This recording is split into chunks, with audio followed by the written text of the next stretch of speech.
మీనా చదువు ఆపింది. బుక్స్ వల్ల కాదు, డబ్బు వల్ల కాదు. తన అన్న మాటల వల్ల. మీనా చాలా ఇంటెలిజెంట్ అమ్మాయి. కానీ ఆమె అమ్మ రోజు ఒకటే చెప్పేది.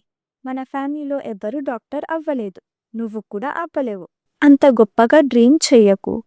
రోజు ఆ వర్డ్స్ వింటూ మీనా కూడా అదే నమ్మడం మొదలుపెట్టింది. చదవడం మానేసింది. డ్రీమ్ చేయడం మానేసింది. ఒకరోజు ఆమె న్యూ సిటీకి వెళ్ళి హాస్టల్లో చేరింది. అక్కడ ఆమె రూమ్మేట్ ప్రియా. ప్రియా అంత స్పెషల్ కాదు. Average marks, average looks. కానీ ప్రియా రోజు ఒక సెంటెన్స్ చెప్పేది. మీనా, నువ్వు చాలా స్మార్ట్. నువ్వు డెఫినెట్లీ చేయగలవు. ఆ ఒక్క చిన్న సెంటెన్స్ ఆమెని మార్చేసింది. 3 సంవత్సరాల తర్వాత మీనా డాక్టర్ అయింది. ఆమె డిగ్రీ తీసుకొని ఇంటికి వచ్చినప్పుడు ఆమె అమ్మ కళ్ళల్లో నీళ్లు వచ్చాయి. మోరల్ ఏంటంటే, పిల్లలకి వింగ్స్ ఇవ్వడానికి డబ్బు అవసరం లేదు. నువ్వు చేయగలవు అని చెప్పడం చాలు.